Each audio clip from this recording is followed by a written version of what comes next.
Now I Lay Me, by Ernest Hemingway. To Evan Shipman, that night we lay on the floor in the room, and I listened to the silkworms eating. The silkworms fed in racks of mulberry leaves, and all night you could hear them eating, and a dropping sound in the leaves. I myself did not want to sleep, because I had been living for a long time with the knowledge that if I ever shut my eyes in the dark and let myself go, my soul would go out of my body. I had been that way for a long time, ever since I had been blown up at night and felt it go out of me and go off and then come back.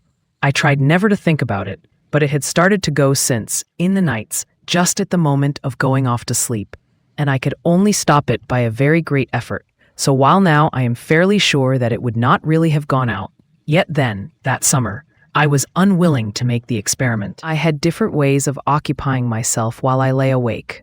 I would think of a trout stream I had fished along when I was a boy, and fish its whole length very carefully in my mind, fishing very carefully under all the logs, all the turns of the bank, the deep holes and the clear shallow stretches, sometimes catching trout and sometimes losing them.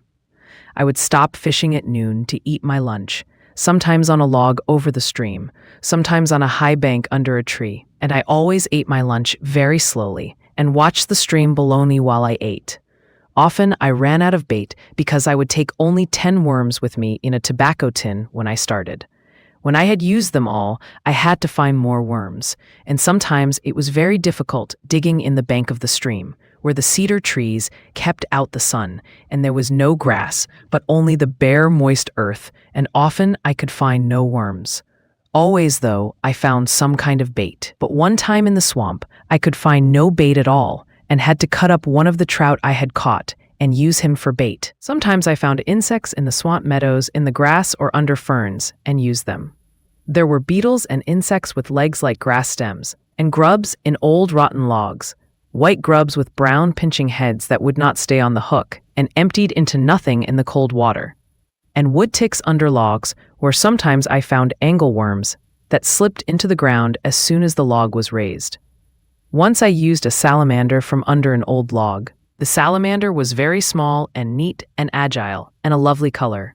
He had tiny feet that tried to hold on to the hook, and after that one time I never used a salamander, although I found them very often. Nor did I use crickets, because of the way they acted about the hook. Sometimes the stream ran through an open meadow, and in the dry grass I would catch grasshoppers and use them for bait, and sometimes I would catch grasshoppers and toss them into the stream and watch them float along, swimming on the stream and circling on the surface as the current took them, and then disappear as a trout rose. Sometimes I would fish 4 or 5 different streams in the night, starting as near as I could get to their source and fishing them downstream. When I had finished too quickly and the time did not go, I would fish the stream over again, starting where it emptied into the lake and fishing back upstream, trying for all the trout I had missed coming down.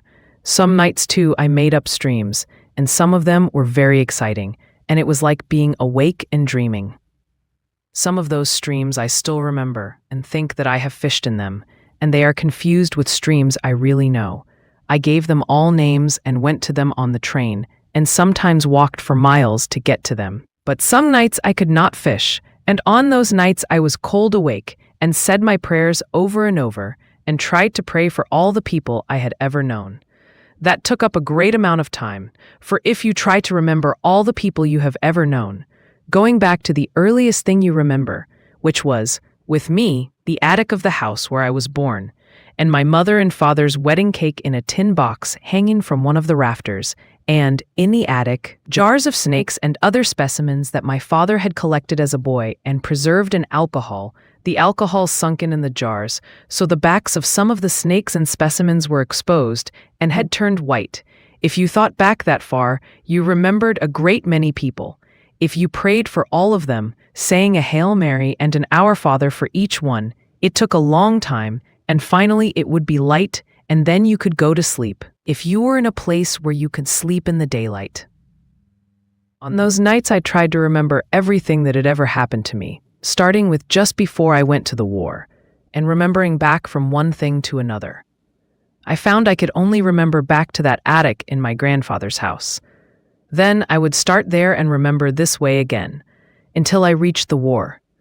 I remembered after my grandfather died, we moved away from that house, into a new house designed and built by my mother.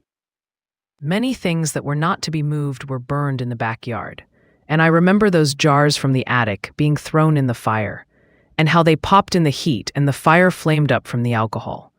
I remember the snakes burning in the fire in the backyard. But there were no people in that, only things. I could not remember who burned the things even, and I would go on until I came to people, and then stop and pray for them. About the new house, I remembered how my mother was always cleaning things out and making a good clearance. One time, when my father was away on a hunting trip, she made a good, thorough cleaning out in the basement and burned everything that should not have been there. When my father came home and got down from his buggy and hitched the horse, the fire was still burning in the road beside the house. I went out to meet him. He handed me his shotgun and looked at the fire. "What's this?" he asked. "I've been cleaning out the basement, dear," my mother said from the porch. She was standing there smiling to meet him. My father looked at the fire and kicked at something. Then he leaned over and picked something out of the ashes. "Get a rake, Nick," he said to me.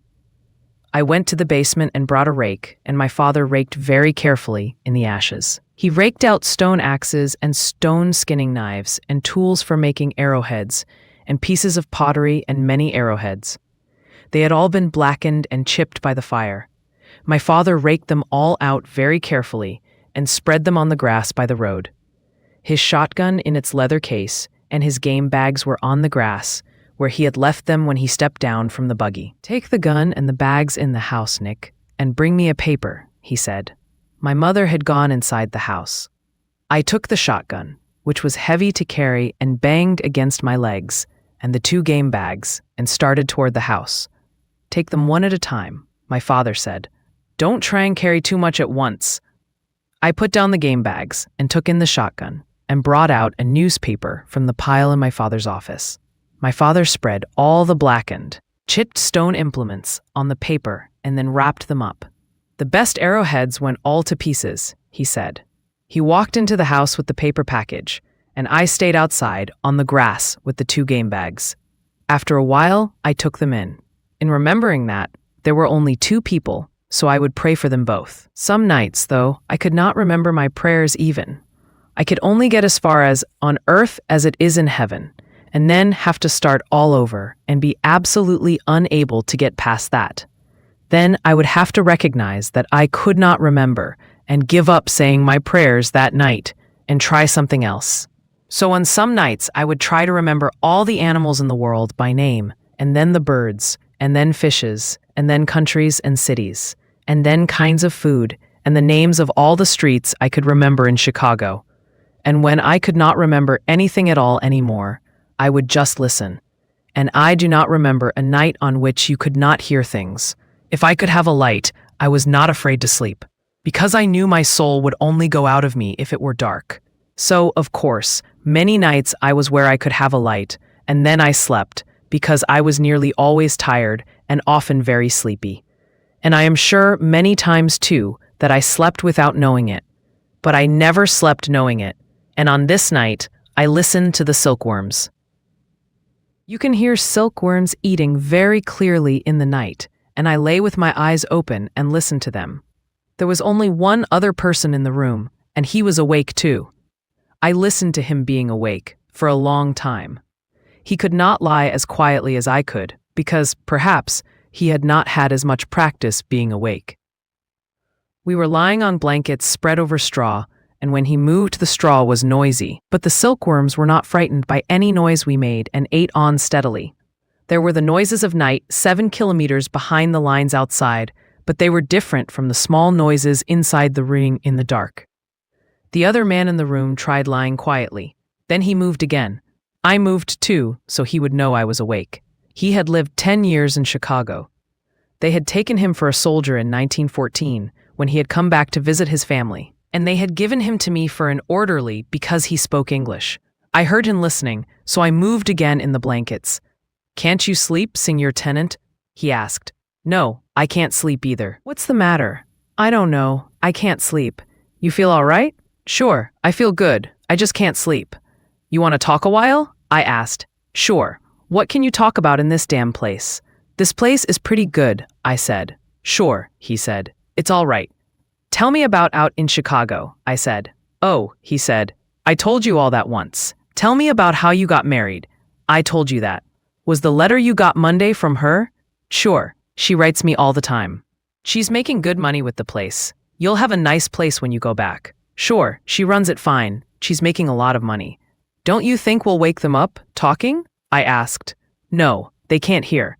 Anyway, they sleep like pigs. I'm different, he said. I'm nervous. Talk quiet, I said. Want to smoke? We smoke skillfully in the dark. You don't smoke much, Señor Tenente. No, I've just about cut it out. Well, he said, it don't do you any good, and I suppose you get so you don't miss it. Did you ever hear a blind man won't smoke because he can't see the smoke come out? I don't believe it. I think it's all bull myself, he said. I just heard it somewhere. You know how you hear things. We were both quiet, and I listened to the silkworms. You hear those damn silkworms? He asked. You can hear them chew. It's funny, I said. Say, Signor Tenente. Is there something really the matter that you can't sleep? I never see you sleep. You haven't slept nights ever since I've been with you. I don't know, John, I said. I got in pretty bad shape along early last spring, and at night it bothers me. Just like I am, he said. I shouldn't have ever got in this war. I'm too nervous. Maybe it will get better. Say, Signor Tenente, what did you get in this war for, anyway? I don't know, John. I wanted to then.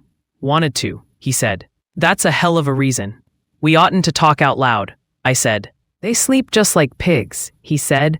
They can't understand the English language anyway. They don't know a damn thing. What are you going to do when it's over and we go back to the States? I'll get a job on a paper. In Chicago? Maybe. Do you ever read what this fellow Brisbane writes? My wife cuts it out for me and sends it to me. Sure. Did you ever meet him? No, but I've seen him. I'd like to meet that fellow. He's a fine writer. My wife don't read English, but she takes the paper just like when I was home, and she cuts out the editorials and the sport page and sends them to me. How are your kids? They're fine. One of the girls is in the 4th grade now. You know, Señor Tenente, if I didn't have the kids, I wouldn't be your orderly now. They'd have made me stay in the line all the time. I'm glad you've got them. So am I. They're fine kids, but I want a boy. 3 girls and no boy. That's a hell of a note. Why don't you try and go to sleep? No, I can't sleep now. I'm wide awake now, Señor Tenente. Say, I'm worried about you not sleeping, though. It'll be all right, John. Imagine a young fellow like you not to sleep. I'll get all right. It just takes a while. You gotta get all right. A man can't get along that don't sleep. Do you worry about anything? You got anything on your mind? No, John, I don't think so.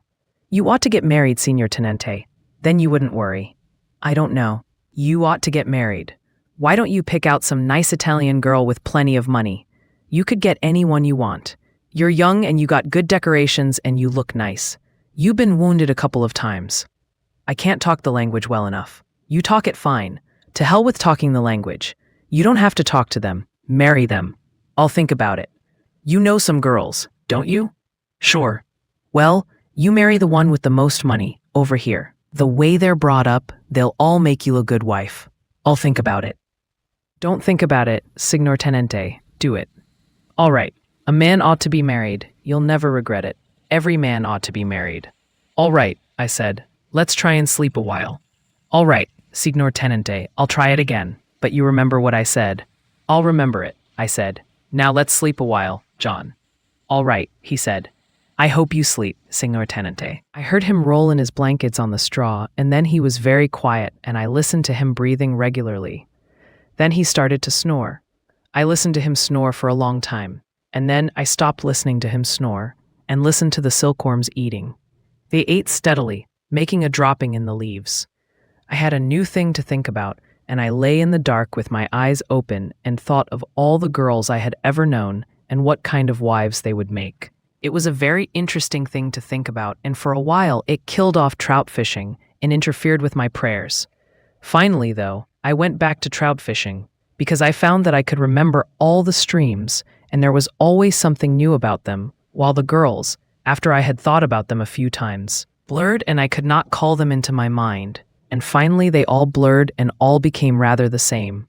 And I gave up thinking about them almost altogether. But I kept on with my prayers, and I prayed very often for John in the nights, and his class was removed from active service before the October offensive. I was glad he was not there, because he would have been a great worry to me.